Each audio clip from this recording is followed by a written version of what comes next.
May mga kwentong isinulat ng tadhana at may mga sikretong pilit itinatago ng panahon. Handa na ba kayong buksan ang isang aklat kung saan ang bawat pahina ay isang revelasyon? Sabi nila, ang pundasyon ng tunay na pag-ibig ay katotohanan. Ngunit paano kung ang mismong simula ng inyong love story ay nakabalot sa isang malaking kasinungalingan? Mananaig pa rin ba ang puso o bibigay ito sa bigat ng katotohanan? Samahan ninyo ako sa kwento ni Liwayway sa isang umaga na babago sa kanyang simpleng buhay, magpakailanman. Hindi po namin kayo maaaring isyuhan ng Senomar Ma'am. Ang mga salitang iyon ay parang isang malakas na kulog na yumanig sa buong pagkatao ni Liwayway Alcantara. Tila huminto ang pag-ikot ng mundo. Ang ingay ng mga tao sa loob ng opisina ng gobyerno, ang lagitik ng keyboard, ang walang katapusang tawanan at bulungan, lahat ay naglaho. Ang tanging natira ay ang malamig na boses ng babaeng nasa likod ng salamin na bintana. Napakurap-kurap si Liwayway. Ang ngiti na kanina lang ay abot hanggang sa kanyang mga mata ay unti-unting naglaho, napalitan ng isang blangkong ekspresyon ng pagkalito. Kanina lang, habang nakapila, puno siya ng pag-asa. Kausap niya sa telepono ang kanyang ina sa kanilang baryo sa Maginhawa. "Nay, konting-konti na lang po," bulong niya sa telepono habang yakap-yakap ang folder na naglalaman ng lahat ng kanyang mga dokumento. "Ito na lang pong senumarang kulang, tapos isusumitong ko na sa agency. Malapit na po, Nay. Makakaalis na rin ako. Makakatulong na ako sa inyo." Ang boses ng kanyang ina sa kabilang linya, basag sa pag-iyak at pagmamalaki, ang nagbigay sa kanya ng lakas. Ang pangarap niyang makapagtrabaho sa ibang bansa, hindi lang para sa sarili niya, kundi para sa kanyang pamilya, ay abot kamay na niya. Ngunit ngayon, ang lahat ng pangarap na yon ay tila naging isang malaking biro. "Ano po?" Naguguluhang tanong ni Liwayway. Ang boses niya ay nanginginig. Bakit po?" "Kumpleto naman po ang mga dokumento ko." Sumimangot ang babaeng empleyado, tila naiirita sa mabagal niyang pag-intindi. Tinuro nito ang monitor ng computer. "Ayon po sa records namin, ma'am, kasal na po kayo." "Kasal?" Halos mapasigaw si Liwayway. Napatingin sa kanya ang ilang mga tao sa paligid. "Nagkakamali po kayo. Imposible po iyan. Ni minsan hindi pa po ako nagkakaroon ng nobyo. Paano po ako ikakasal?" Umiling ang empleyado, walang pakialam sa kanyang pagkabigla. "Hindi po nagkakamali ang sistema namin. Nakarehistro po ang kasal ninyo. 1 taon na ang nakalipas." Sino daw po ang asawa ko?"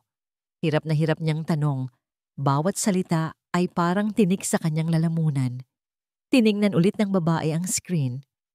"Ayon po dito, ikinasal kayo kay Mr. Amihan Montenegro." Amihan Montenegro. Paulit-ulit na umikot ang pangalan sa isip ni Liwayway. Montenegro. Parang pamilyar ang apelyidong yon. Madalas niyang nakikita sa mga balita, sa mga magazine tungkol sa negosyo. Ngunit ang pangalang Amihan, wala siyang kilalang ganoon. Wala siyang kaibigan, kamag-anak, o kahit malayong kakilala na may ganoong pangalan. Hindi po. Baka po ibang Liwayway Alcantara yan. Pilit niyang katwiran, kahit alam niyang malabo itong mangyari. Ang kanyang buong pangalan at birthday ay nakalagay sa kanyang identification card. "Ma'am, aayusin niyo na lang po ito sa korte kung sa tingin niyo ay may mali," sabi ng empleyado. Bago tumawag sa susunod na numero sa pila, senyales na tapos na ang kanilang usapan. Parang naubusan ng hangin ang baga ni Liwayway. Nanginginig ang mga tuhod niya habang dahan-dahan siyang tumalikod mula sa counter. Napahawak siya sa isang upuan para suportahan ang sarili. Paano nangyari ito? Isa ba itong scam? Isang kaso ng identity theft? Anong gagawin niya? Habang nagahari ang gulo sa kanyang isipan, Isang biglaang komosyon ang pumukaw sa atensyon ng lahat sa loob ng opisina. Isang makintab at itim na luxury car ang huminto sa mismong tapat ng gusali. Walang sino man ang hindi napalingon. Bumukas ang pinto sa likuran at isang driver na nakauniforme ang mabilis na lumabas para pagbuksan ng kanyang pasahero. Unang lumabas ang isang pares ng napakakintab na leather shoes na nagkakahalaga siguro ng kanyang isang taong sahod. Sumunod ang isang katawan na nababalutan ng isang perpektong, plantsadong business suit. At nang tuluyan na itong tumayo, lahat ng bulungan ay natigil. Ang lalaki ay matangkad, may matipunong pangangatawan, at isang mukha na parang inukit ng isang maestro. Ngunit hindi ang kanyang itsura ang nagpatigil sa hininga ng lahat. Ito ay ang kanyang presensya, isang aura ng kapangyarihan, ng yaman, at ng absolutong kontrol. Malamig ang kanyang mga mata, tila sinusuri ang lahat ng bagay sa kanyang paligid na parang pag-aari niya. Si Mr. Montenegro, narinig ni Liwayway na bulong ng isang babae sa tabi niya. At doon, tumindig ang balahibo ni Liwayway. Ang lalaki ay naglakad papasok sa opisina na tila isang hari na pumapasok sa kanyang palasyo. Ang mga security guard ay biglang naging alerto. Ang mga empleyado ay napatayo. Ang lalaking nagngangalang Amihan Montenegro ay hindi lumingon sa kaliwa o kanan. Ang kanyang mga mata ay diretso lang ang tingin. Sa kanya, bawat hakbang niya palapit ay parang isang dagundong sa dibdib ni Liwayway. Hindi siya makagalaw. Hindi siya makahinga. Bakit? Bakit siya ang tinitingnan nito? Huminto ang lalaki sa mismong harapan niya. Napakabango nito. Isang amoy na mamahalin at nakakalula. Tiningnan siya nito mula ulo hanggang paa.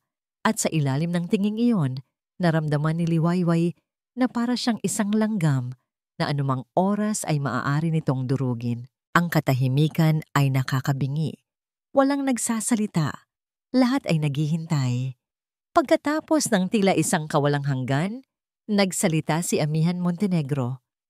Ang kanyang boses ay kalmado, malalim, ngunit may diin na nagpatindig sa lahat ng balahibo sa kanyang batok. Nakahanda na ang sasakyan, sabi nito. Ang mga mata ay hindi inaalis sa kanya. Umuwi na tayo. Mahal ko. Mahal ko. Ang dalawang salitang yon ay patuloy na umalingaw-ngaw sa isipan ni Liwayway. Kasabay ng ugong ng makina ng sasakyan.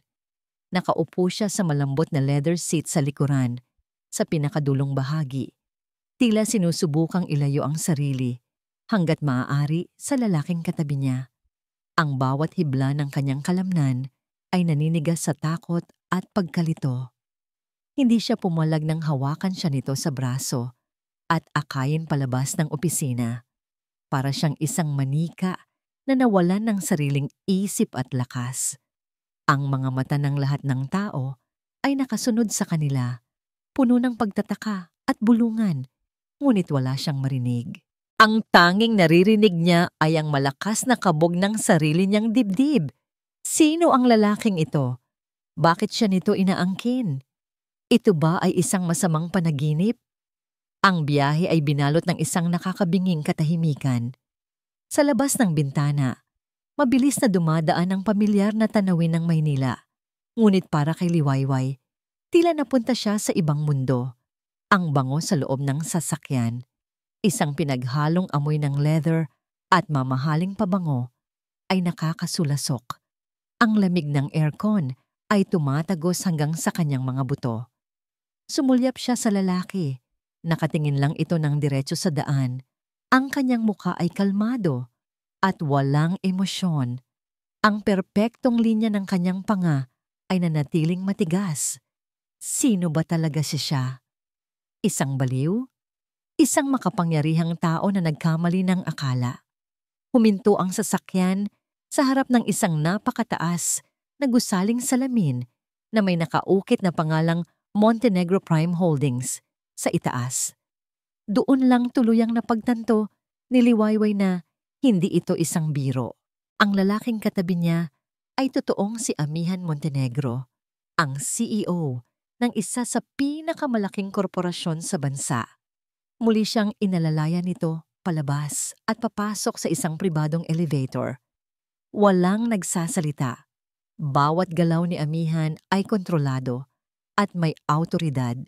Nang bumukas ang pinto ng elevator, tumambad sa kanila ang isang opisina na mas malaki pa sa buong apartment na tinitirhan ni Liwayway. Ang isang buong dingding ay gawa sa salamin na nagpapakita ng nakakalulang tanawin ng buong syudad. Maupo ka, Liwayway. Ang boses niya ay muling pumuno sa silid. At sa pagkakataong ito, sinunod niya ito. Umupo siya sa gilid ng isang malaking sofa habang ang lalaki ay naupo sa kanyang executive chair sa likod ng isang malaking mesa. Pinagmasdan siya nito ng ilang sandali. Ang kanyang mga mata ay tila sinusuri ang bawat sulok ng kanyang kaluluwa. Alam kong naguguluhan ka, panimula ni Amihan. Ang kanyang boses ay mas malumanay na ngayon, ngunit meron pa ring bahid ng distansya. Marahil ay wala kang maalala sa akin o sa atin. Anong ibig mong sabihin? Nanginginig na tanong ni Liwayway. Wala akong dapat maalala dahil hindi kita kilala. Isang malaking pagkakamali ang lahat ng ito. Isang malungkot na ngiti ang gumuhit sa labi ni Amihan. Iyan din ang sinabi ng mga doktor na magiging reaksyon mo. 1 taon na ang nakalipas, Liwayway. Na-aksidente tayo. Isang car accident. Maswerte akong nagtamo lang ng minor injuries. Pero ikaw, malubha ang lagay mo. Hinawakan ni Liwayway ang kanyang ulo. Aksidente? Wala siyang maalalang aksidente. Naaalala niya ang lahat sa nakalipas na taon. Ang kanyang pagtatrabaho sa isang maliit na kumpanya. Ang kanyang pag-a-apply para sa ibang bansa. Ang bawat pag-uusap nila ng kanyang ina. Nagkaroon ka ng selective amnesia. Pagpapatuloy ni Amihan, tila nababasa ang kanyang iniisip. Ang mga alaala mo tungkol sa akin, sa kasal natin, lahat iyon ay nabura. Ang payo ng doktor ay hayaan kang gumaling sa sarili mong paraan na huwag pilitin ang mga alaala. Kaya hinayaan kitang mamuhay mag-isa sa nakalipas na taon, umaasang babalik din ang lahat. Hindi totoo yan. Umiiling na sabi ni Liwayway. Naalala ko ang lahat. Imposibleng makalimutan ko na kasal ako. Hanggang sa araw na ito, pagputol ni Amihan, nang makita ko ang aplikasyon mo sa isa sa mga partner agencies namin para sa trabaho sa abroad, alam kong kailangan ko nang gumawa ng paraan. Hindi ko pwedeng hayaan ang asawa ko na umalis ng ganito. Napatayo si Liwayway, ang kanyang takot ay napalitan ng galit at desperasyon. Hindi mo ako asawa. Tigilan mo na itong kabaliwan na ito. Ang kailangan ko lang ay ang senomar ko para matupad ang mga pangarap ko. Sa pagbabago ng kanyang tono, nagbago rin ang ekspresyon sa mukha ni Amihan. Nawala ang bahid ng lungkot at pag-aalala. Ang bumalik ay ang malamig at makapangyarihang CEO. Naglabas siya ng isang folder mula sa kanyang drawer at inilapag ito sa mesa. Dahil ayaw mong maniwala sa katotohanan, bibigyan kita ng isang kasunduan. Dahan-dahan siyang lumapit sa mesa. Ang kanyang mga mata ay nakatutok sa folder. Binuksan ito ni Amihan. Ito ay isang kontrata. Alam kong kailangan mo ng pera. Alam kong gusto mong umalis ng bansa. Sabi ni Amihan, ang kanyang boses ay purong negosyo na. Ito ang alok ko. Manatili ka sa tabi ko.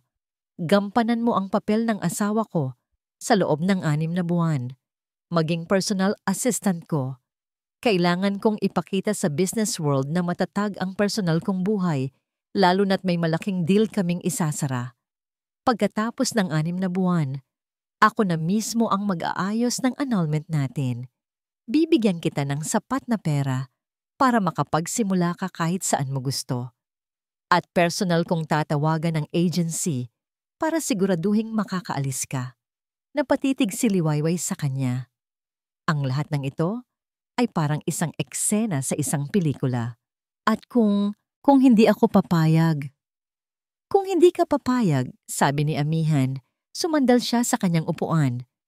Mananatili kang kasal sa akin. Hinding-hindi mo makukuha ang senomar mo. Mananatili kang nakatali sa akin habang buhay at sisiguraduhin kong walang kumpanya sa Pilipinas ang tatanggap sa iyo. Ang banta ay malinaw. Ang kanyang mga salita ay parang isang malamig na bakal na dumagan sa kanyang dibdib. Dinuot niya ang kanyang kamay sa bulsa at kinuha ang kanyang cellphone. Kailangan niyang makausap ang kanyang ina. Kailangan niya ng isang pamilyar na boses. Nagpaalam siya sandali at nagtungo sa bintanang salamin. Tinalikuran si Amihan. Nanginginig niyang pinindot ang numero ng kanyang ina. Anak, kumusta? Nakuha mo na? Masayang bati ng kanyang ina. Hindi pa po, Nay. Medyo matagal pa daw po. Pagsisinungaling ni Liwayway, pinipigilan ang kanyang pag-iyak. Kayo po, kumusta po kayo dyan? Heto, ayos lang. Medyo inuubo lang ulit si Bunso. Sabi ng doktor kailangan na daw ng nebulizer para hindi na laging bumabalik. Ay, ang mahal pa naman ng gamot ngayon. Sabi ng kanyang ina. Walang kamalay-malay sa bigat na nararamdaman ng kanyang anak. Pero, wag mo na kaming alalahanin, anak. Mag-ingat ka dyan. Malapit na. Matutupad na rin ang pangarap mo. Pagkatapos ng tawag, napasandal si Liwayway sa salamin. Ang bigat ng mundo ay tila na sa kanyang mga balikat. Ang gamot ng kapatid niya, ang pangarap niya, ang kinabukasan ng kanyang pamilya. Lahat ay nakasalalay sa desisyon na gagawin niya sa loob ng kwartong ito. Huminga siya ng malalim. Pinunasan niya ang luhang nagbabadyang tumulo. Dahan-dahan siyang lumingon at humarap kay Amihan Montenegro. Ang mukha ng lalaki ay naghihintay. Walang mababakas na emosyon. Nilapitan ni Liwayway ang mesa. Kinuha niya ang mamahaling pluma na nakapatong sa kontrata. Bawat letra ng kanyang pangalan na isinulat niya ay parang isang pako na ibinabaon sa kanyang kalayaan. Nang matapos siya, binitiwan niya ang pluma. Tumingin siya kay Amihan. Wala nang bakas ng takot sa kanyang mga mata. Tanging isang malamig na pagtanggap sa kanyang kapalaran. Pumapayag na ako. Pinanood ni Amihan Montenegro si Liwayway habang nakatayo ito sa gitna ng malawak na foyer ng kanyang mansyon. Ang mga mata nito ay nanlalaki, puno ng pagkamangha at marahil ay takot. Habang tinitingnan ng matayog na kisame, ang engrandeng hagdanan na nagawa sa nara at ang malaking chandelier na kumikinang na parang libo-libong bituin. Sa harap ng lahat ng karangyaan ito, si Liwayway ay mukhang napakaliit at simple. Suot pa rin nito ang kanyang bestidang pang-opisina na halatang ilang beses nang nagamit at yakap-yakap pa rin ang luma nitong bag na para bang yun ang tanging kakampi niya sa dayuhang lugar na ito. Isang kasambahay ang lumapit upang kunin ang kanyang mga gamit. Isang maliit na maleta na naglalaman siguro ng buong buhay niya. Nag-atubili pa si Liwayway na ibigay ito. Ito ang unang pagkakataon na nakita niya ito sa personal. At habang pinagmamasdan niya ito ngayon, mas lalo siyang nakumbinsi na tama ang kanyang desisyon. Mula sa kinatatayuan niya sa itaas ng hagdanan, malinaw na malinaw ang pagkakaiba. Ang babaeng nasa harapan niya ngayon ay hindi si Himala.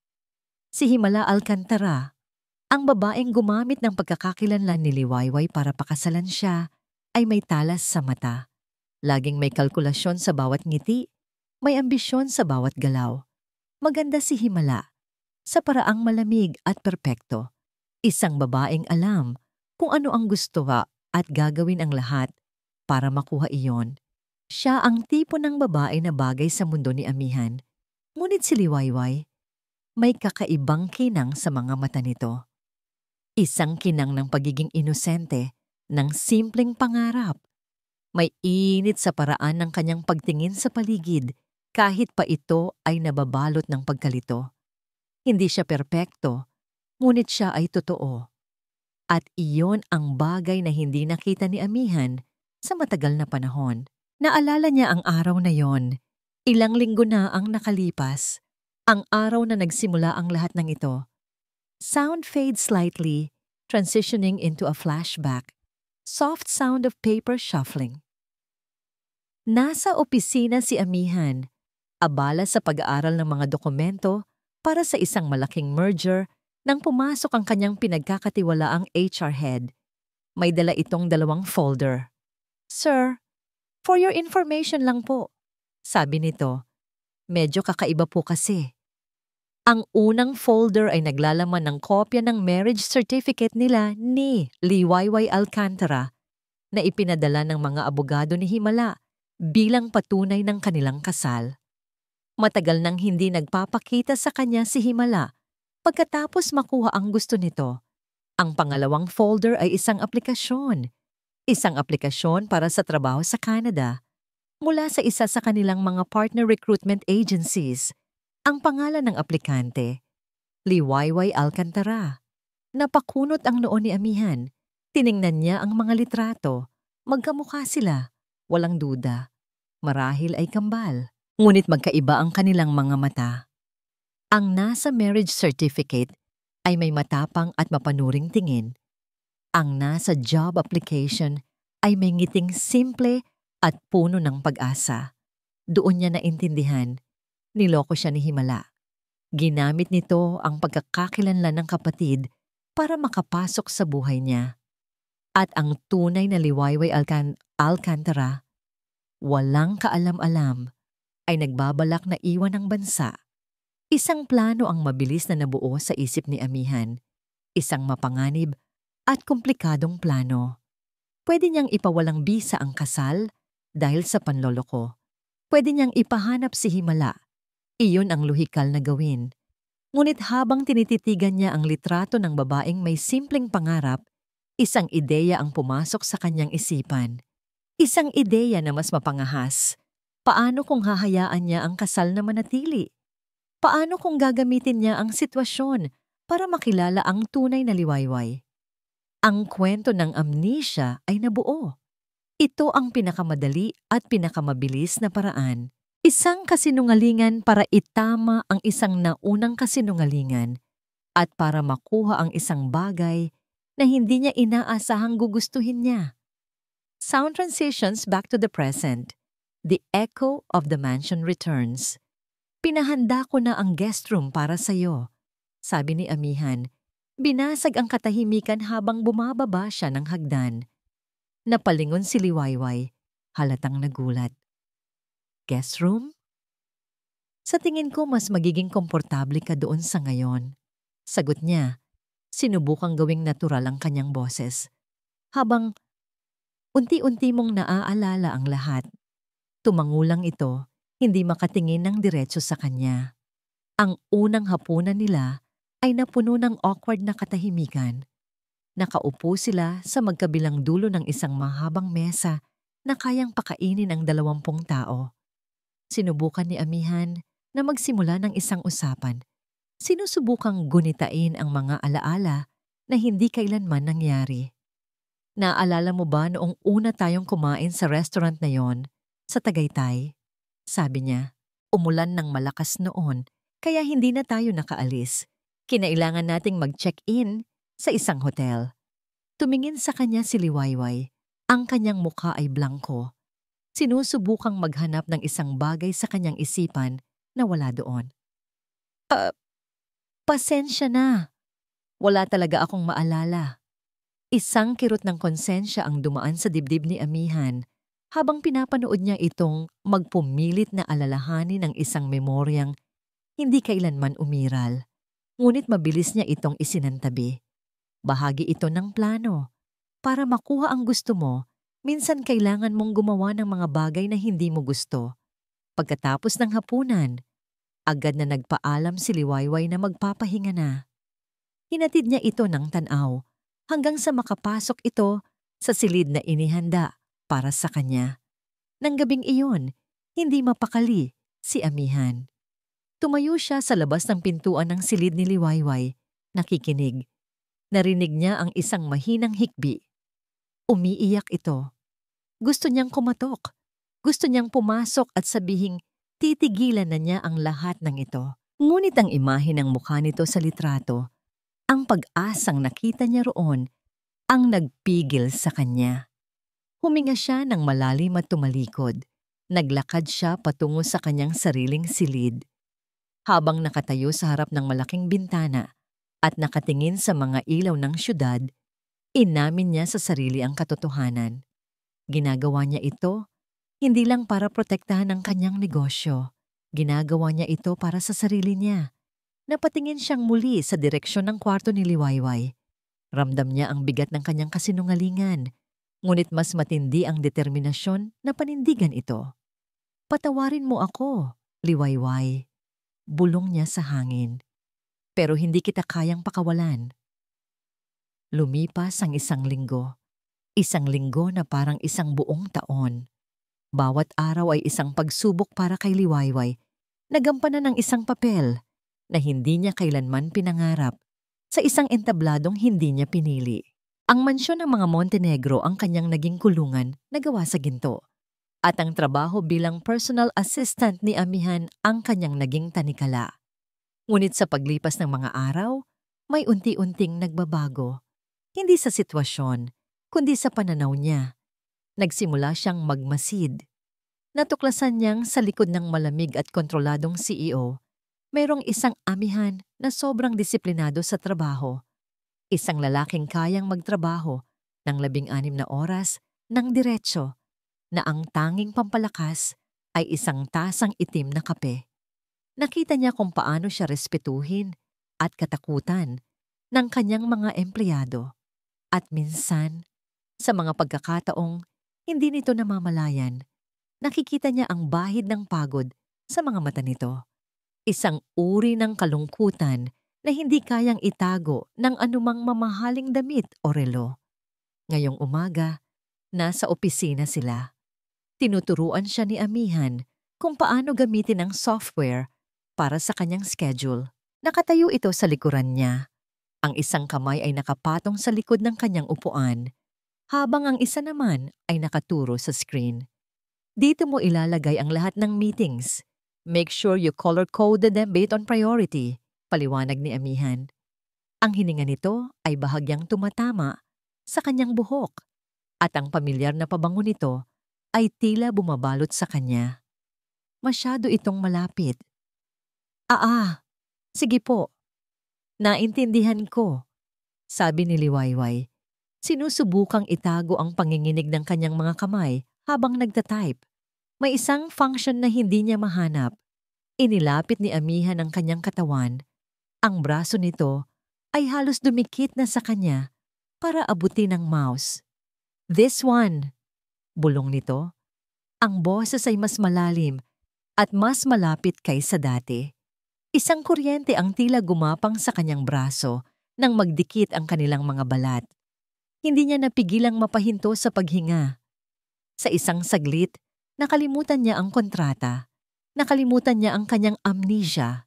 Ang tanging alam niya ay ang presensya ng lalaking ito sa kanyang tabi. Napansin marahil ni Amihan ang kanyang paninigas. Dahan-dahan, itong umatras. Kaya mo na ba? Tanong nito. Bumalik na sa dati ang business-like na tono. Tumangulang si Liwayway, hindi makatingin dito. Isang kakaibang init ang kumalat sa kanyang pisngi. Ito ba ang tinatawag nilang kilig? Mabilis niyang iwinaksi ang ideya. Hindi maaari. Isa lang itong trabaho. Isang kasunduan. Nang biglang bumukas ng malakas ang pinto ng opisina. Han, I've been looking all over for you. Isang babae ang pumasok na tila pag-aari niya ang lugar. Nakasuot ito ng isang pulang-pulang bodycon dress na nagpapakita ng kanyang perpektong katawan. Ang kanyang mahabang buhok ay umaalon sa bawat hakbang. Ang kanyang mukha ay napakaganda, ngunit may talim sa kanyang mga mata. Dire-diretso itong lumapit kay Amihan at walang pasabing inayos ang kurbata nito. I was trying to call you. May emergency meeting mamaya with the board. I know si Lakbo. Nasa schedule ko. Sagot ni Amihan, tila sanay na sa biglaang pagsulpot ng babae, ngunit may bahagyang pagkairita sa kanyang boses. Inalis nito ang kamay ng babae sa kanyang kurbata. By the way, this is Liwayway, my personal assistant. Doon lang siya napansin ng babae. Tiningnan siya ni Silakbo mula ulo hanggang paa. Isang mabilis, ngunit mapanuring tingin. Isang ngangiti ang gumuhit sa mga labi ni Silakbo, ngunit hindi ito umabot sa kanyang mga mata. Oh, so you're the new one, sabi ni Silakbo.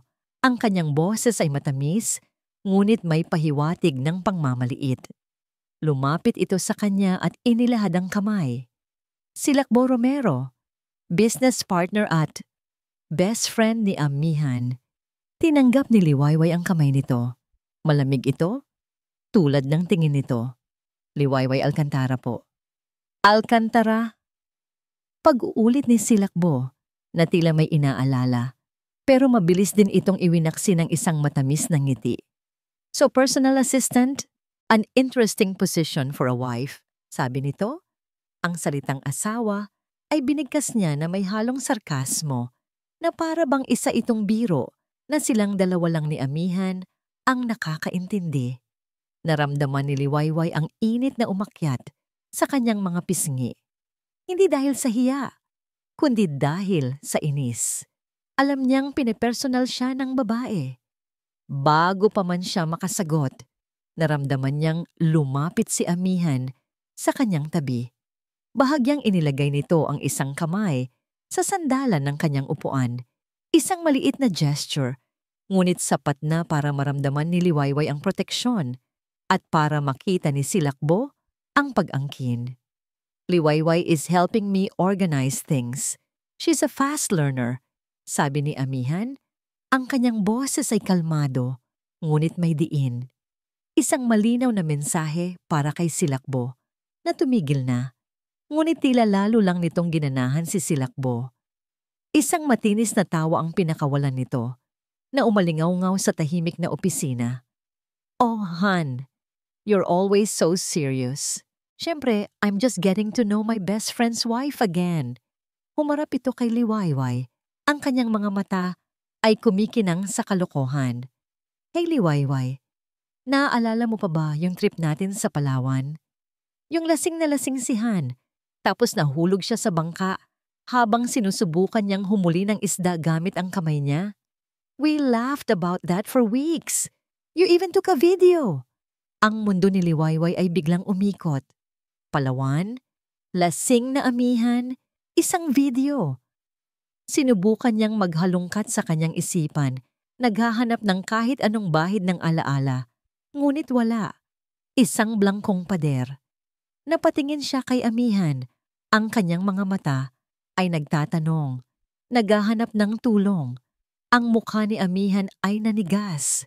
Isang malamig na galit ang dumaan sa kanyang mga mata. That's enough, Silakbo. May amnesia siya, remember? Ang mariing sabi nito. Oh right, amnesia. Sagot ni Silakbo. Iwinawasiwas ang kanyang kamay na para bang isa lang itong maliit na aberya. My bad. Ang hirap kasing maniwala na makakalimutan mo ang lahat ng pinagsamahan natin. Diba? Naramdaman ni Liwayway ang panunuyo ng kanyang lalamunan. Ginagamit ni Silakbo ang kanyang sakit laban sa kanya. Pinararamdam nito sa kanya na siya ay isang estranghero sa sarili niyang buhay. Liwayway, utos ni Amihan. Binasag ang tensyon. Can you please print the quarterly reports for me? Nasa private drive ko, folder 001. Nagpapasalamat sa pagtakas, mabilis na tumango si Liwayway. Sige po. Nagmamadali siyang tumayo at naglakad papunta sa printer sa kabilang dulo ng silid. Ngunit hindi niya maiwasang marinig ang bulong ni Silakbo kay Amihan. Saan mo naman napulot yan, Han? She doesn't seem like your type at all. Hindi na narinig ni Liwayway ang sagot ni Amihan. Ayaw na niyang marinig. Pagkatapos niyang makuha ang mga dokumento, huminga muna siya ng malalim bago bumalik. Pagdating niya sa tapat ng pinto, nakita niyang may kausap sa telepono si Amihan. Seryoso ang mukha nito at bahagyang nakatalikod sa kanila. Nakita ni Silakbo na papalapit siya. Mabilis itong humakbang palapit sa kanya. Hinarangan ang kanyang daan. Ang matamis na ngiti nito kanina ay tuluyan ng naglaho, napalitan ng isang malamig at mapanuyang ekspresyon. Inilapit ni Silakbo ang kanyang mukha at bumulong sa paraang siya lang ang makakarinig. Ang bawat salita ay puno ng lason. Hindi ka nababagay dito at sisiguraduhin kong malalaman din iyan ni Amihan. Pinanood ni Amihan si Liwayway habang nakatayo ito sa harap ng isang malaking salamin. Pinapagmasdan ang sariling refleksyon na may halong pagkamangha at pag-aalinlangan.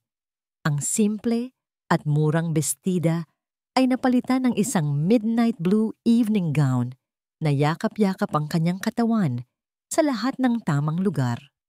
Ang buhok niya, na madalas ay nakatali lang, ay nakaayos ngayon sa isang eleganteng bun. Hindi siya sanay. Kitang-kita iyon sa bawat alanganing galaw niya. Ngunit sa mata ni Amihan, sa ilalim ng mga ilaw ng kanilang silid-bihisan, nakita niya ang isang bagay na hindi pa niya nakikita dati. Isang ganda na hindi kailangang ipagsigawan. Isang ganda na natural at totoo. Bagay sa'yo, sabi ni Amihan habang inaayos ang kanyang bowtie.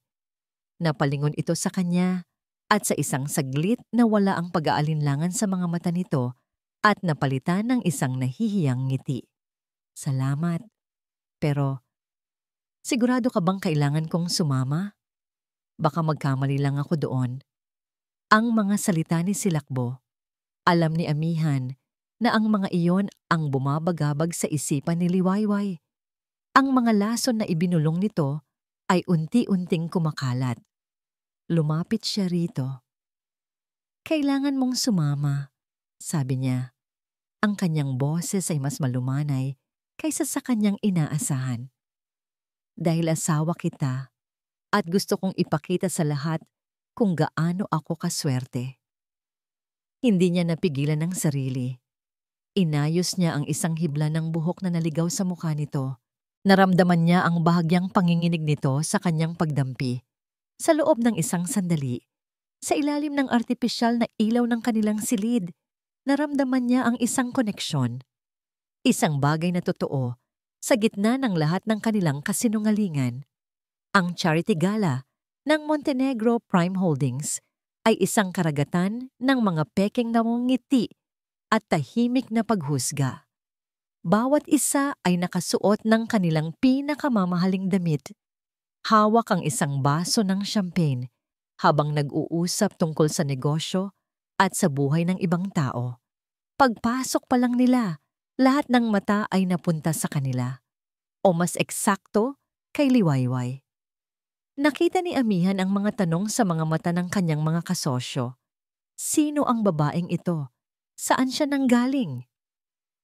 Ngunit may isang pakiramdam ng pagmamalaki na umusbong sa dibdib ni Amihan habang ginagabayan niya si Liwayway sa gitna ng mga tao. Ang kanyang kamay ay nasa likod nito, isang senyales ng pag-aari at proteksyon. Bawat pagpapakilala niya rito, "This is my wife, Liwayway," ay may kasamang diin. Hinahayaan niyang malaman ng lahat na ang babaeng ito ay kanya. "Mukhang masaya ka, Mr. Montenegro," sabi ng isang matandang board member. "I am," sagot ni Amihan. Tinitingnan si Liwayway na kasalukuyang namimilog ang mga mata sa isang ice sculpture. Isang tunay na ngiti ang gumuhit sa kanyang labi. Ngunit ang panandaliang kapayapaan ay biglang nabasag. "Liwayway? Liwayway Alcantara? Ikaw nga ba yan, Hija?" Isang matandang lalaki na may makapal na salamin at gupit na formal ang lumapit sa kanila. Ang mukha nito ay puno ng pagtataka at hindi makapaniwalang pagkilala. Naramdaman ni Amihan ang paglamig ng kanyang dugo.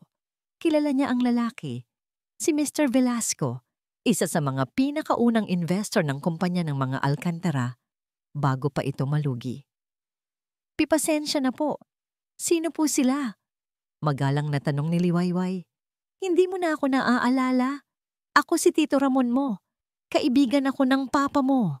Masayang sabi ni Mr. Velasco bago napansin si Amihan sa tabi ni Liwayway.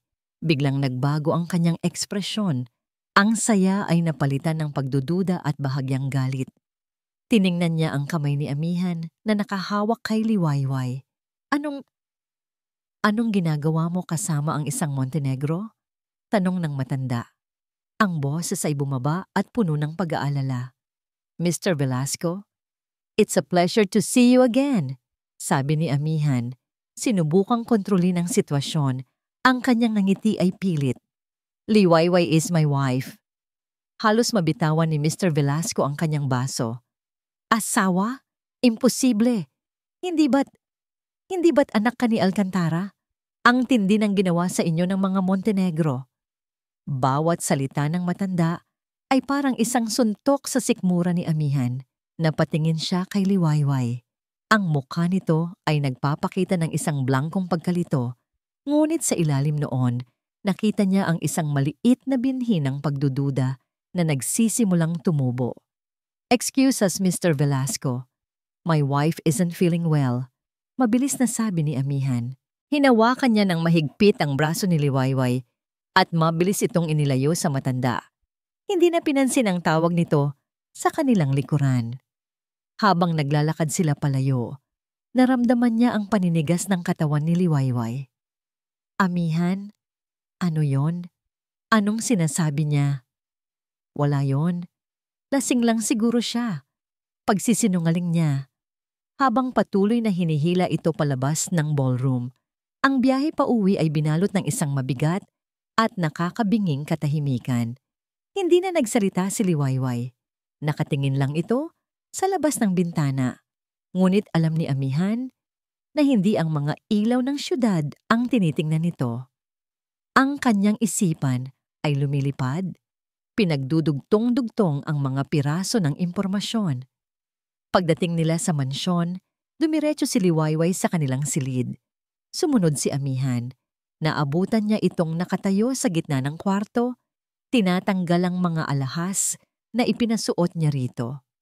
Ang kanyang mga galaw ay mabilis at puno ng galit. Sino siya, Amihan? Tanong ni Liwayway, hindi lumilingon. Sinabi ko na. Isang matandang lasing lang.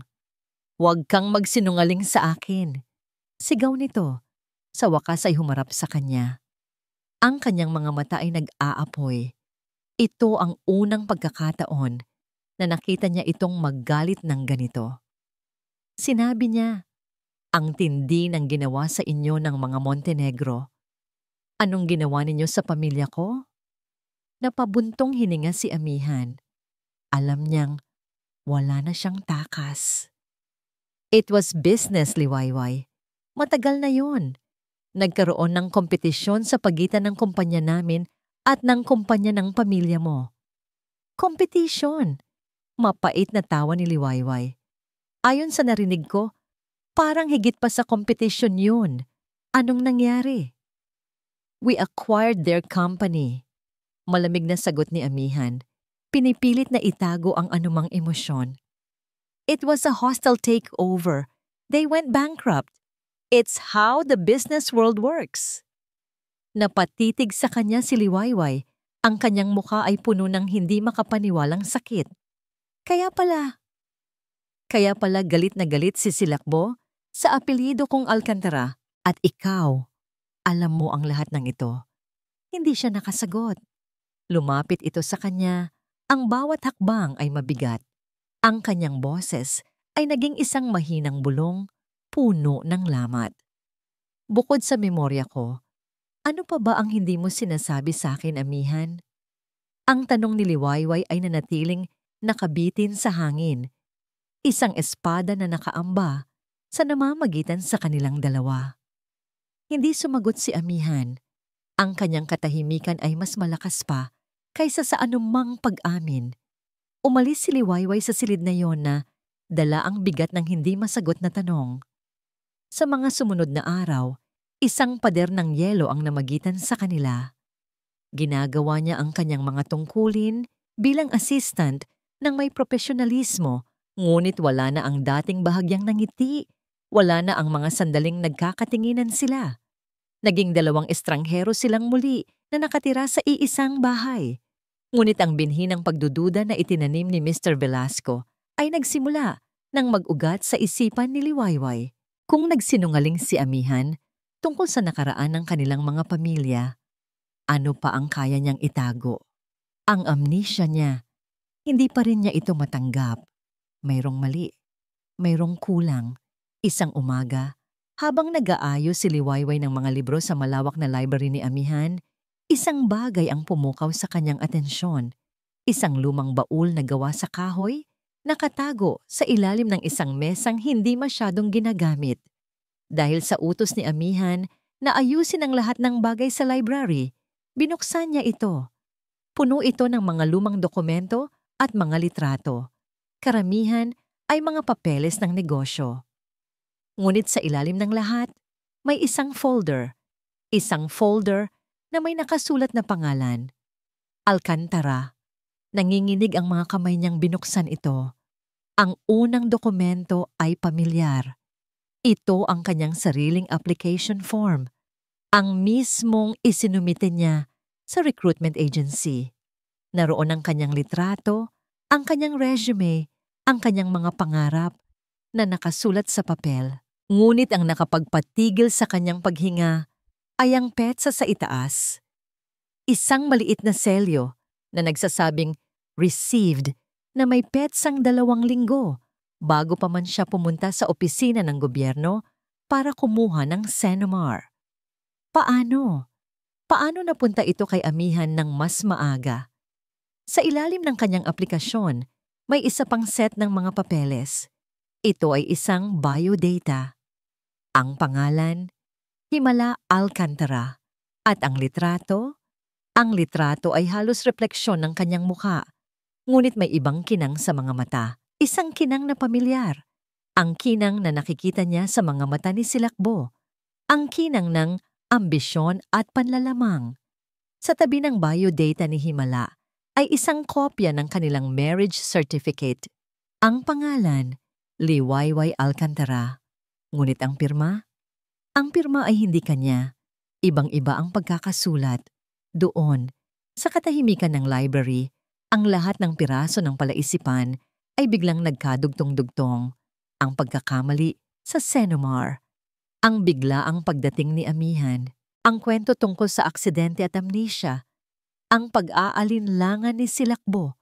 Ang pagkilala ni Mr. Velasco. Si Himala. Hindi siya ang asawa ni Amihan. Hindi siya ang babaeng pinakasalan nito. Ginamit ng kapatid niya. Isang kapatid na hindi niya alam na mayroon siya. Ang kanyang pagkakakilanlan. At si Amihan, alam niya. Hawak niya ang ebidensya sa kanyang mga kamay. Nakuha niya ang aplikasyon ni Liwayway. Nakita niya ang pagkakaiba sa mga litrato at sa halip na itama ang mali, gumawa siya ng isang napakalaking kasinungalingan. Hindi siya nawalan ng alaala. Siya ang niloko. Isang matinding galit, mas matindi pa sa naramdaman niya dati, ang umakyat mula sa kanyang sikmura. Ang lahat ng bahagyang pagtingin, ang lahat ng maliliit na kabaitan, ang mga sandaling naramdaman niyang mayroon silang koneksyon. Lahat ay isang kasinungalingan. Isang malaking, kalkuladong panloloko. Hindi na siya nakapag-isip. Dala-dala ang folder, lumabas siya ng library. Bawat hakbang niya ay mabigat sa galit at pagtataksil. Naabutan niya si Amihan sa opisina nito sa loob ng bahay, abala sa isang video call. Hindi siya nag-atubili. Pumasok siya. Hindi pinansin ang taong kausap ni Amihan sa screen at ibinato ang folder sa ibabaw ng kanyang mesa. Ang lakas ng pagbagsak nito ay umalingaw-ngaw sa buong silid. "We need to end this call," mariing sabi ni Amihan sa kausap nito. Ang kanyang mga mata ay nakatutok kay Liwayway. Nakikita ang bagyo sa mukha nito. Agad niyang pinatay ang tawag. Liwayway, anong problema? Tanong niya, tumatayo. Isang mapait at walang buhay na tawa ang kumawala sa lalamunan ni Liwayway. Problema? Walang problema, Mr. Montenegro. Sa katunayan, luminaw na sa akin ang lahat. Itinuro niya ang folder. Sino si Himala? Napatigil si Amihan. Ang kulay ay unti-unting nawala sa kanyang mukha. Walang salitang lumabas sa kanyang bibig. Huwag mo akong tingnan, na para bang hindi mo alam ang sinasabi ko. Sigaw ni Liwayway, ang kanyang boses ay basag na. Alam mo mula pa sa simula. Nakuha mo ang application ko. Nakita mo ang litrato ko. Alam mong hindi ako ang babaeng pinakasalan mo, pero itinuloy mo pa rin ang palabas na ito. Lumapit siya. Ang bawat salita ay isang sampal. Ang aksidente, ang amnesia, lahat yun kasinungalingan. Ginawa mo akong tanga. Ginamit mo ako. Liwayway, let me explain. Explain? Anong i-explain mo? Na niloko mo ako para manatili ako dito? Na ginawa mo akong laruan sa laro ninyong mayayaman? Ang mga luha ay sunod-sunod nang tumulo mula sa kanyang mga mata, mga luhang puno ng galit at sakit. Hindi ko alam kung sino si Himala at wala na akong pakialam, pero isang bagay ang sigurado ko. Tinitigan niya ito ng diretso sa mata. Ang lahat ng bakas ng paghanga o takot ay naglaho na, napalitan ng purong pagkasuklam. Hindi mo ako asawa at lalong hindi ako ang babaeng minahal mo. Sino si Himala? Ang sigaw ni Liwayway ay umalingaw-ngaw sa loob ng opisina. Bawat salita ay isang matulis na bubog na sumugat sa katahimikan. Ang kanyang tanong, sino si Himala? Ay naiwang nakabitin sa hangin. Isang akusasyong walangang takas. Nakatayo si Amihan sa likod ng kanyang mesa. Tila isang estatwang gawa sa bato. Ang maskara ng isang kalmado at kontroladong CEO ay tuluyan ng gumuho.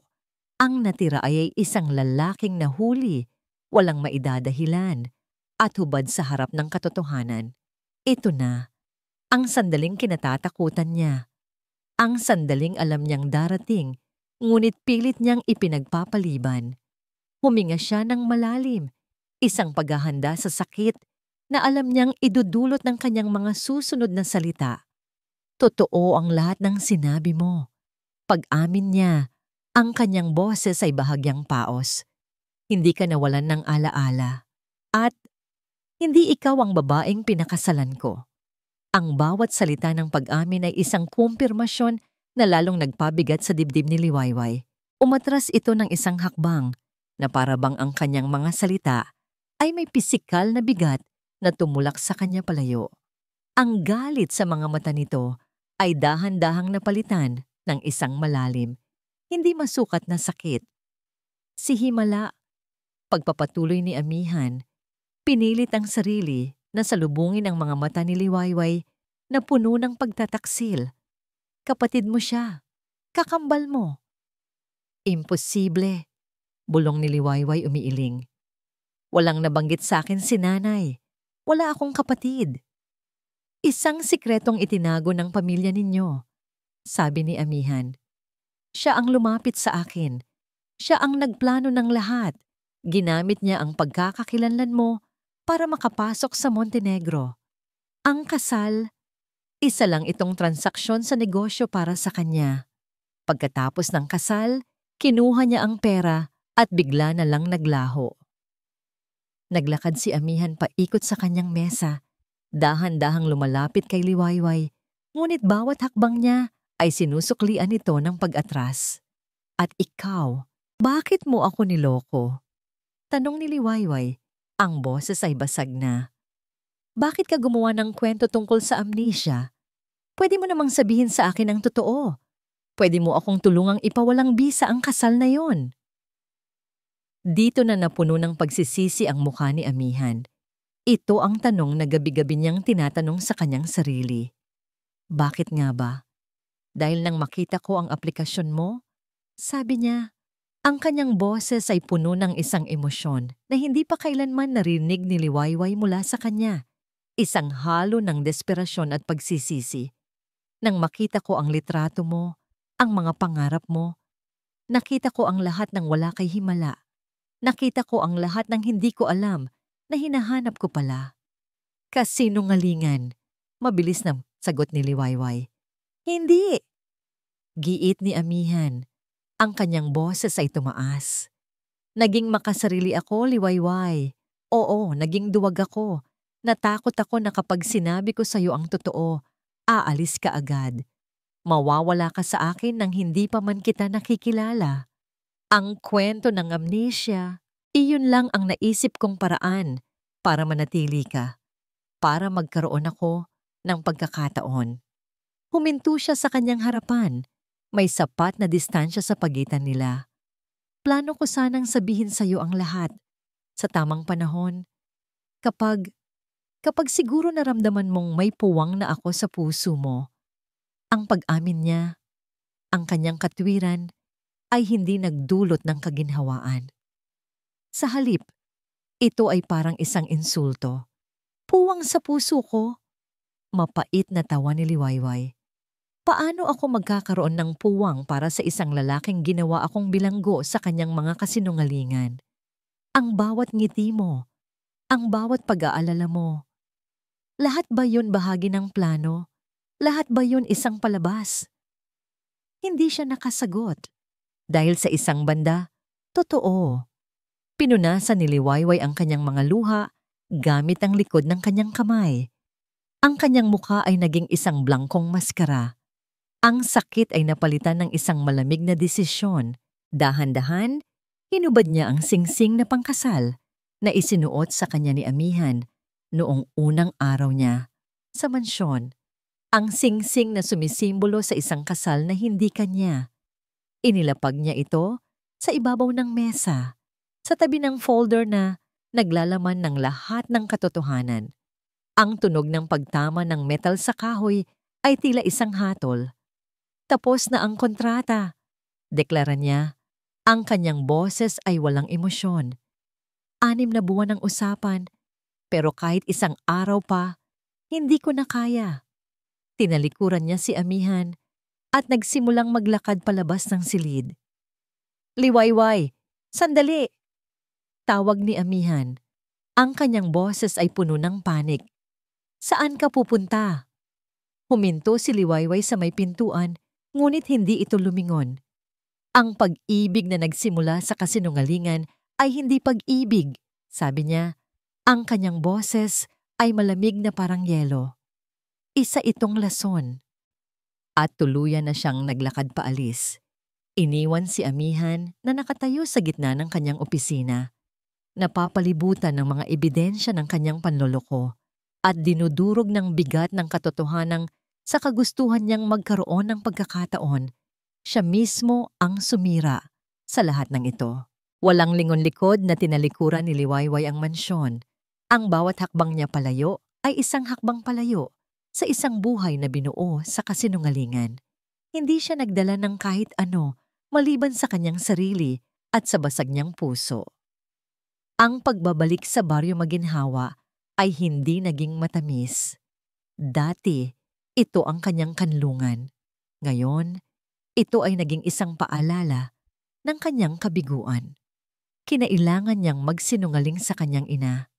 Sabihing, nagkaroon ng problema sa ahensya at naantala ang kanyang pag-alis. Bawat araw, ang pag-arte na maayos ang lahat sa harap ng kanyang pamilya ay isang pabigat sa kanyang dibdib. Nagsimula siyang maghanap muli ng trabaho, kahit anong trabaho, para lang may pagkakitaan at makalimot. Ngunit tila isinumpa siya. Bawat kumpanyang applyan niya, pare-pareho ang tugon. Maganda ang kanyang credentials, ngunit bigla na lang silang aatras. May mga tumatawag pa para kanselahin ang nakatakda na sanang interview. Pasensya na, Miss Alcantara. Pero nag-freeze hiring kami bigla. We found a more suitable candidate. May problema sa background check mo. Hindi niya maintindihan. Hanggang sa isang araw, isang mabait na HR manager mula sa isang maliit na kumpanya ang naawa sa kanya. Hija, bulong nito sa telepono. Hindi ko dapat sinasabi ito sa'yo, pero may kumalat na memo. Galing sa taas. Huwag daw tatanggapin ang sino mang may apelyidong Alcantara. Mukhang may nakaaway kang malaking tao. Montenegro. Kahit sa pag-alis niya, hindi pa rin siya tinantanan ng anino ni Amihan. O marahil, ni Silakbo. Samantala, sa Montenegro Prime Holdings, si Silakbo Romero ay nagdiriwang. Sa pag-alis ni Liwayway, nakita niya ang kanyang pagkakataon. Hindi lang para makuha si Amihan, kundi para tuluyan ng durugin ang anumang bakas ng mga Alcantara. Pumasok siya sa opisina ni Amihan. Dala-dala ang isang folder na may tatak na confidential. Si Amihan, mula nang umalis si Liwayway, ay naging isang anino ng dati niyang sarili. Mas malamig, mas tahimik, at laging abala sa trabaho para takasan ang sariling konsensya. Han, we have a serious problem, sabi ni Silakbo. Ang kanyang boses ay puno ng pekeng pag-aalala. Inilapag niya ang folder sa mesa. May leak sa kumpanya, ang mga blueprint ng bago nating project, napunta sa mga kalaban. Tiningnan ni Amihan ang mga dokumento. Naroon nga. Ang mga classified files nila nasa kamay na ng kanilang pinakamalaking kakompetensya. Paano nangyari to? Mariing tanong ni Amihan. My source gave me this, sabi ni Silakbo. Inilabas ang isang maliit na sobre. Sa loob nito ay mga litrato. Mga litrato ni Liwayway na may kausap na isang lalaki sa labas ng isang coffee shop. Ang lalaki ay kilalang-kilala bilang corporate spy ng kanilang kalaban. Mayroon ding bank statement. Isang malaking halaga ng pera ang idineposito sa isang account. Sa ilalim ng pangalan ni Liwayway Alcantara, hindi ko alam kung bakit niya to ginawahan. Sabi ni Silakbo, hinawakan ang braso ni Amihan. Siguro paghihiganti? Dahil sa ginawa ng pamilya mo sa pamilya niya? Pero, she betrayed you. Napatitig si Amihan sa mga litrato. Ang isip niya ay nagsasabing imposibleng gawin ito ni Liwayway. Ang babaeng nakilala niya, kahit sa maikling panahon, ay hindi isang espiya. Ngunit ang ebidensya, sobrang linaw, sobrang perpekto. Ang sakit ng pagtataksil na naramdaman ni Liwayway noon ay bumalik sa kanya. Doble ang tindi. Pinalitan ng galit ang kanyang pag-aalinlangan. Niloko na siya ni Himala. At ngayon, niloko rin siya ni Liwayway. Kinagabihan, pinuntahan ni Amihan si Liwayway. Naabutan niya ito sa isang maliit na apartment na inuupahan nito. Malayo sa karangyaan ng kanyang mansyon. Bakit? Iyon lang ang tanging salitang lumabas sa bibig ni Amihan. Ang kanyang boses ay malamig at walang emosyon. Ipinakita niya rito ang mga litrato. Tiningnan ni Liwayway ang mga larawan. Ang kanyang mukha ay puno ng pagkalito. Hindi ko kilala ang lalaking yan. Hindi ko to ginawa. Pero tinanggap mo ang pera. Diba? Akusa ni Amihan. Ito ba ang plano mo mula pa sa simula? Ang magpanggap na inosente para makapasok sa kumpanya ko at sirain ako? Ang bawat salita niya ay isang patalim na tumusok sa puso ni Liwayway. Matapos siyang lokohin, ngayon ay pinagbibintangan pa siya. Ang pag-asa na baka sakaling may natitira pang tiwala sa pagitan nila ay tuluyan ng naglaho. Wala akong ginawa, sabi ni Liwayway. Ang kanyang boses ay mahina, ngunit matatag. Ngunit nakita niya sa mga mata ni Amihan na hindi na ito naniniwala. My lawyers will be in touch, sabi ni Amihan bago tumalikod. Makalipas ang ilang araw, isang sulat ang dumating para kay Liwayway. Isang formal na demanda mula sa mga abogado ng Montenegro Prime Holdings, corporate espionage, breach of contract. Ang halagang hinihingi nila ay sapat na para ibaon sa utang ang 10 henerasyon ng kanyang pamilya. Hawak-hawak ang sulat. Napaupo si Liwayway sa sahig ng kanyang maliit na apartment. Ang ulan sa labas ay nagsimulang bumuhos ng malakas, tila nakikidalamhati sa kanya. Tumingin siya sa bintana, sa madilim at basang syudad. Pinagsakluban siya ng langit at lupa. Niloko ng sariling kapatid.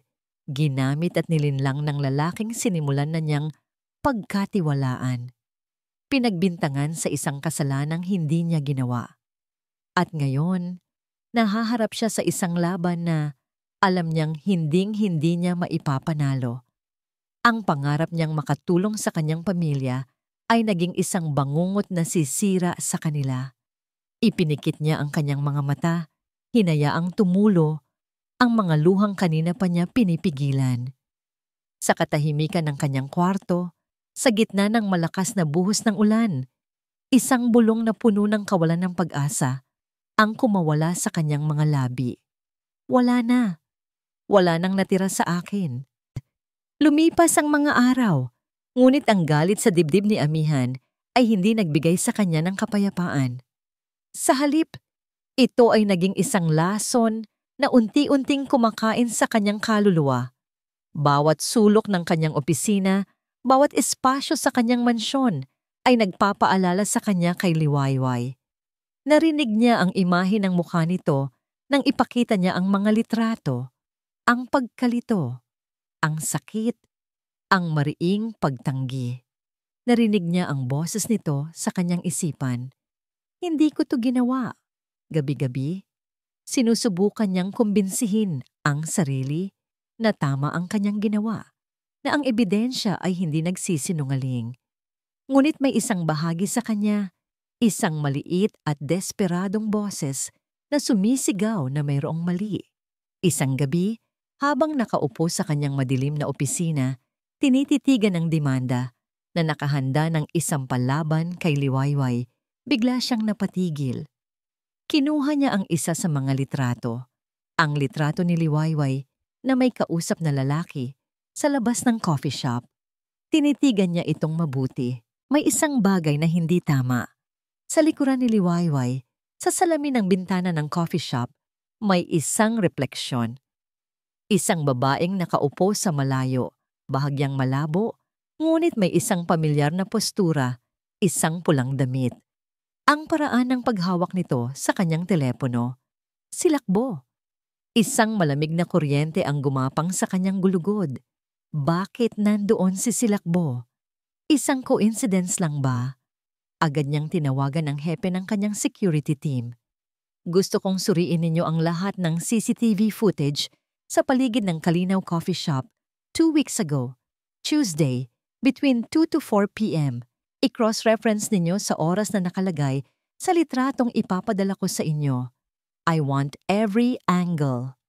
Habang naghihintay, ang kanyang isipan ay bumalik sa lahat ng nangyari.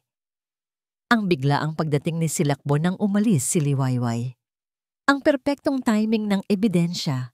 Ang paraan ng pagpapakita ni Silakbo ng simpatsya na ngayon, sa pagbabalik tanaw niya, ay tila isang palabas. Isang konsensya na matagal niyang iwinaksi ang nagsimulang bumalik. Paano kung nagkamali siya? Paano kung ang babaeng sinaktan at pinaratangan niya ay inosente?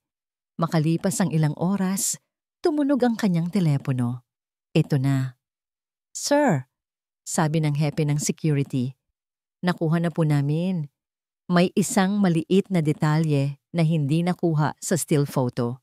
Bago po lumapit yung lalaki kay Miss Alcantara, may kausap po siya sa telepono. Base sa anggulo ng kamera mula sa kabilang kalsada, kitang-kita po na tinuturo niya si Miss Alcantara. At yung lalaking tinuturo niya ay ang lalaking corporate spy. Sino ang kausap niya? Mariing tanong ni Amihan. Hindi po namin marinig, sir. Pero base po sa isa pang anggulo, bago pa man dumating si Miss Alcantara sa coffee shop, yung lalaking espiya at si Miss Romero, Magkasama pong pumasok sa isang kotse hindi kalayuan sa lugar. Napapikit si amihan. Ang lahat ay isang setup, isang perpektong bitag. At siya, sa kanyang galit at pagkasugat, ay nabulag at direktang nahulog dito. Ngunit hindi pa yon sapat. Kailangan niya ng mas matibay na ebidensya. Kailangan niyang malaman ang buong kwento. Gusto kong mag-hire ka ng private investigator. Utos niya sa kanyang pinagkakatiwalaang assistant sa telepono. Ang pinakamagaling. Ipapahanap ko ang lahat ng impormasyon tungkol kay Himala Alcantara. Financial records, phone records, mga huling taong nakausap niya. Lahat. Nagsimula ang isang mabilis at tahimik na imbestigasyon. Habang nagpapatuloy ang araw-araw na takbo ng negosyo sa Montenegro Prime, sa likod ng mga nakasarang pinto, si amihan ay nagiging isang aninong naghahanap ng katotohanan. Ang unang natuklasan ng imbestigador ay ang mga bank records ni Himala. Bago ito maglaho, nakatanggap ito ng malalaking halaga ng pera at ang pinanggalingan ng pera ay isang offshore account na konektado sa pamilya ni Silakbo Romero. Hindi ito pagnanakaw, ito ay bayad. O marahil blackmail. Sunod nilang natunto ng isang driver. Isang driver na bigla na lang nag-resign sa kumpanya ng mga Romero. 1 taon na ang nakalipas. Sa simula, ayaw magsalita ng lalaki. Takot. Ngunit sa tulong ng malaking halaga ng pera at pangako ng proteksyon mula kay amihan, nagsalita rin ito. Nakita ko po sila, sir. Nanginginig na kwento ng driver sa isang tagong lugar. Si Ma'am Himala at si Ma'am Silakbo. Sa isang warehouse sa labas ng syudad. Nag-aaway po sila. Nagsisigawan. Tungkol sa pera. Sabi ni Ma'am Himala, kulang daw po ang ibinayad. Na isisiwalat niya daw po ang lahat kung hindi siya bibigyan ng mas malaki. Anong isisiwalat? Tanong ni amihan. Hindi ko po narinig lahat, sir. Pero may binanggit po si Ma'am Himala tungkol sa pag-set up sa pamilya niya na si Ma'am Silakbo daw po ang nagbigay ng impormasyon sa mga Montenegro para malugi ang kumpanya ng mga Alcantara. Napahawak ng mahigpit si amihan sa kanyang upuan. Ang lahat ay magkakadugtong. Ang pagbagsak ng mga Alcantara, ang pagpapakasal ni Himala, ang pagtatangka nitong sirain si Liwayway. Lahat ay may kinalaman kay Silakbo. Anong nangyari pagkatapos? Umalis po ako, sir. Natakot po ako. Pero bago ako umalis, nakarinig po ako ng isang malakas na sigaw. Tapos, katahimikan. Isang tawag ang muling dumating sa telepono ni amihan. Ang private investigator. Ang boses nito ay seryoso. Sir, may nahanap kaming footage sa isang ATM malapit sa huling lokasyon ni Himala. Kasama niya si Silakbo. Ang conference room ng Montenegro Prime Holdings ay tila isang arena na naghihintay ng isang madugong laban. Sa isang dulo ng mahabang mesa ay nakaupo si Silakbo Romero, kampante at mukhang reyna. Suot ang isang puting-puting power suit na sumisigaw ng kapangyarihan at inosensya. Sa tabi niya ay ang kanyang ama at ang kanilang mga abogado. Sa kabilang dulo, nakaupo si amihan. Kalmado ang kanyang mukha na parang isang nagyayayalong lawa. Ngunit sa ilalim nito ay isang kumukulong bulkan. At sa gitna, sa isang upuang tila inihanda para sa isang saksi, nakaupo si Liwayway. Hindi niya alam kung bakit siya naroon. Isang umaga, isang formal na imbitasyon ang dumating mula sa mga abogado ni amihan. Hinihiling ang kanyang presensya sa isang mahalagang pagpupulong. Sa kabila ng kanyang pag-aalinlangan at takot, pumayag siya. May isang bahagi sa kanya na gustong makita ang katapusan ng lahat ng ito. Nang pumasok siya sa silid at nakita si Silakbo, isang malamig na kaba ang gumapang sa kanyang dibdib. Ang ngiti ni Silakbo nang makita siya ay puno ng tagumpay at pangaasar. Good morning, everyone. Simula ni amihan. Ang kanyang boses ay pumuno Sa bawat sulok ng silid, nagpatahimik sa lahat. Ipinatawag ko ang pulong na ito para linawin ang ilang bagay tungkol sa kaso ng corporate espionage na isinampa namin. Tumingin siya kay Silakbo.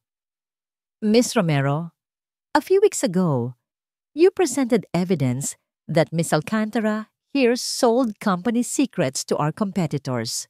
That's right. Mayabang na sagot ni Silakbo. The evidence is undeniable.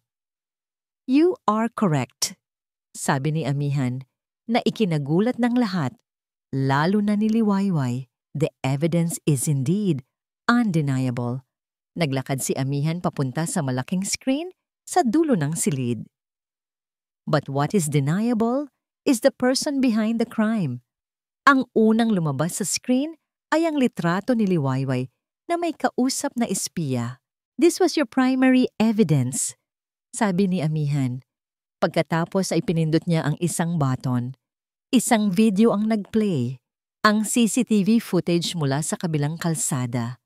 Malinaw na makikita ang lalaking espiya na may kausap sa telepono habang tinuturo si Liwayway. Pagkatapos ay nag-zoom in ang video sa isang kotse sa di kalayuan. Si Silakbo at ang espiya magkasama. Nawala ang ngiti sa mukha ni Silakbo. And then there's the matter of the bank deposit. Pagpapatuloy ni Amihan, hindi pinapansin ang pagbabago ng reaksyon ni Silakbo. Isang dokumento ang lumabas sa screen. My team discovered that the account where the money was deposited was newly opened, and the initial funding for that account? It came from an offshore entity connected to Romero Industries. This is absurd! Pinagbibintangan mo ba ako? Galit na sabi ni Silakbo. Tumatayo. Hindi pa ako tapos. Malamig na sabi ni Amihan. Tumingin siya kay Liwayway. Liwayway, patawarin mo ako. Dahil sa aking pagkabulag, nasaktan kita at pinagdudahan. Ngayon, hahayaan kong malaman ng lahat ang katotohanan. Humarap siyang muli kay Silakbo. This was never about a simple corporate leak. This was about silencing someone. This was about covering up a much darker secret. Isang panibagong video ang nagplay sa screen. Ang footage mula sa ATM, si Silakbo at sa tabi niya, isang babaeng kamukhang-kamukha ni Liwayway, si Himala. Nagtatalo sila. Kitang-kita ang galit at takot sa mukha ni Silakbo. Si Himala Alcantara, deklara ni Amihan. Ang kapatid ni Liwayway, ang babaeng ginamit mo para pakasalan ako at para makuha ang pera ng pamilya ko. Ang babaeng binalak mong gamitin para sirain ang mga Montenegro bilang paghihiganti dahil natalo namin ang kumpanya ninyo noon. Lies! All lies! Sigaw ni Silakbo. Ang kanyang ama ay sinusubukang pakalmahin siya. At nang magbanta si Himala na isisiwalat ang lahat, nang magsimula siyang mag-blackmail sa'yo, nagpasya kang patahimikin siya ng tuluyan. Pagtatapos ni Amihan, ang kanyang boses ay parang isang hatol. Doon na tuluyang gumuho si Silakbo. Ang kanyang muka ay nabalot ng takot at pagkabaliw. Hindi, kasalanan niya yon. Patuloy siyang humihingi ng pera. Sinabi niya sisirain niya ang pamilya ko, ang pamilya natin, Han. Tumingin siya kay Amihan. Ang kanyang mga mata ay puno ng desperadong pagmamakaawa. Ginawa ko yon para sa atin. Tayo ang dapat na magkasama. Hindi ang mga hampas lupang yan. Sa gitna ng kanyang pagwawala, bumukas ang pinto ng conference room. Pumasok ang ilang pulis. Ako ang pumatay sa kanya. Sigaw ni Silakbo habang papalapit ang mga pulis. Ako ang pumatay sa kanya. Pera lang ang habol niya. Dapat lang siyang mamatay. Ang kanyang pag-amin ay umalingaw-ngaw sa silid. Isang huling, nakakakilabot na nota sa kanyang symphony ng kasinungalingan. Walang nagawa ang kanyang ama, kundi mapaupo na lang, talunan at wasak. Pinupusasa ng mga pulis si Silakbo na patuloy na sumisigaw at nagpupumiglas. Habang dinadaan siya sa tapat ni Liwayway, isang tingin na puno ng sukdulan na galit ang ibinigay niya. Pagkatapos, katahimikan. Ang mga abogado ang pamilya Romero, ang mga pulis. Lahat sila ay umalis. Ang natira na lang sa malawak na silid ay si Amihan at si Liwayway. Ang hangin ay mabigat sa mga revelasyon, sa sakit, at sa mga hindi nasabing salita. Lumapit si Amihan. Huminto ilang hakbang mula kay Liwayway. Ang kanyang mukha ay puno ng isang emosyon na hindi pa kailanman nakita ni Liwayway. Isang malalim, masakit na pagsisisi. Tinitigan niya ito at sa unang pagkakataon, nakita ni Liwayway ang tunay na Amihan. Isang lalaking nagkamali, isang lalaking nasaktan, isang lalaking handang gawin ang lahat para itama ang kanyang pagkakamali. Liwayway, sabi niya, ang kanyang boses ay isang bulong, basag sa bigat ng lahat. Patawarin mo ako. Lumipas ang ilang linggo. Ang iskandalong yumanig sa mundo ng negosyo ay unti-unti nang humupa. Ang pangalan ni Silakbo Romero ay naging isang babala, habang ang pangalan ni Liwayway Alcantara ay nalinis sa lahat ng kasalanan. Inatras ni Amihan ang lahat ng demanda at naglabas ng isang pampublikong pahayag ng paghingi ng tawad.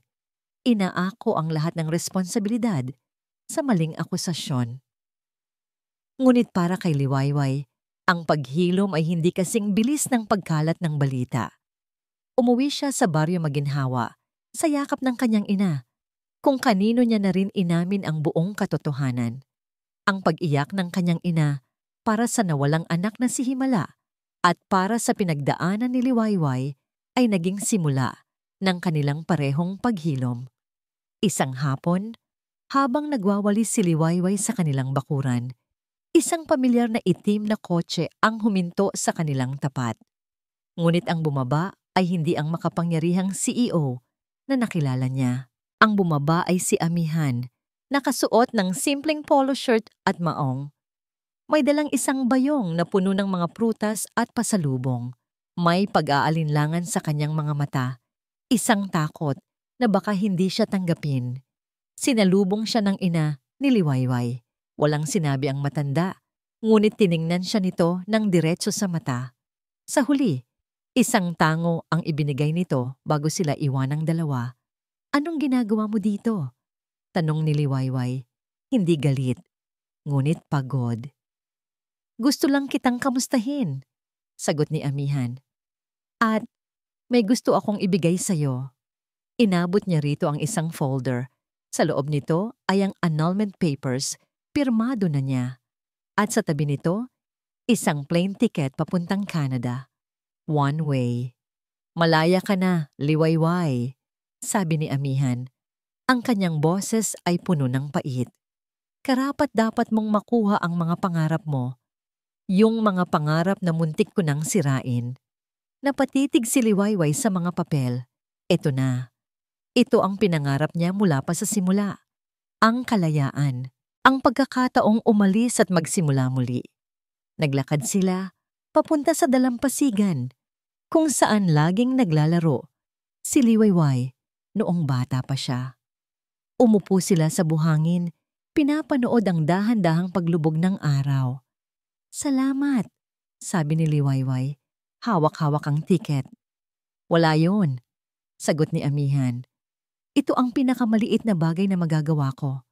Katahimikan. Tanging ang tunog lang ng mga alon ang maririnig.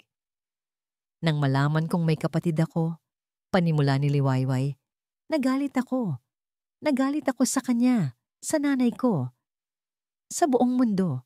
Pero nitong mga nakaraang linggo, habang tinitingnan ko ang luma naming mga litrato, nakita ko ang lungkot sa mga mata ni nanay.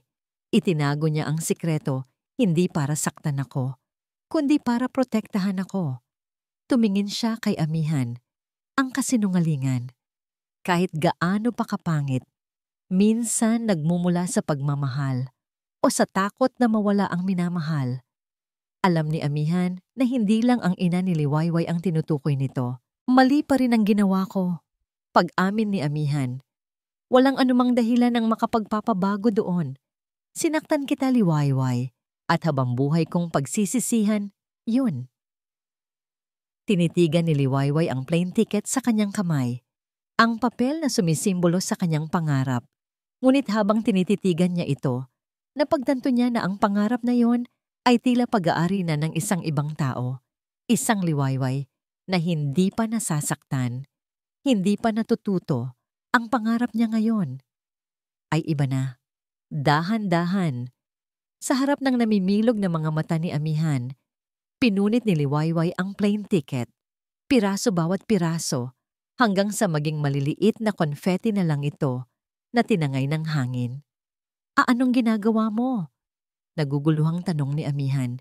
Ngumiti si Liwayway, isang tunay at payapang nangiti.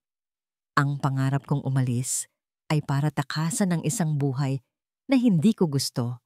Pero napagtanto ko, ang buhay na gusto ko ay nandito.